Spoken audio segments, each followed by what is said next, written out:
I was acutely aware of my previous encounters at the station as I re-entered on my own 5 years later.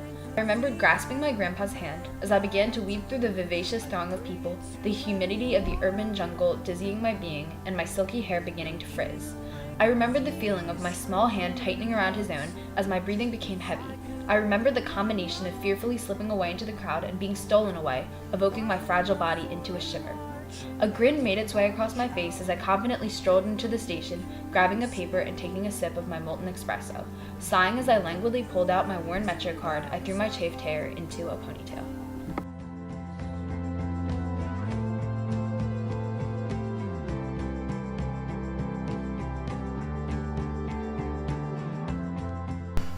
The purpose of the paragraph is to entertain readers with a recollection of the past as it transitions into the present.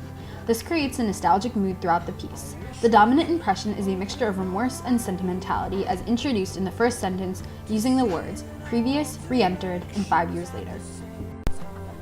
Objective descriptions are utilized to give readers a definite perspective on the setting.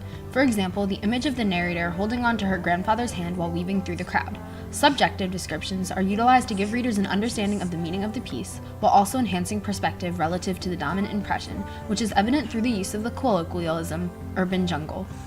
The imagery utilized in our video contributes to the dominant impression and purpose of the paragraph by giving a concrete basis on which readers can expand.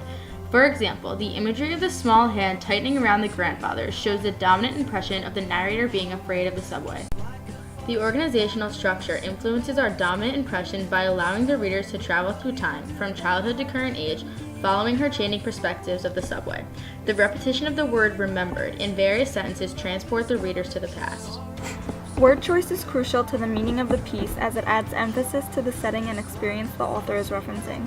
For example, when the author chooses to say a sip of molten espresso as opposed to a gulp of molten espresso, it changes how the reader visualizes the author drinking the coffee.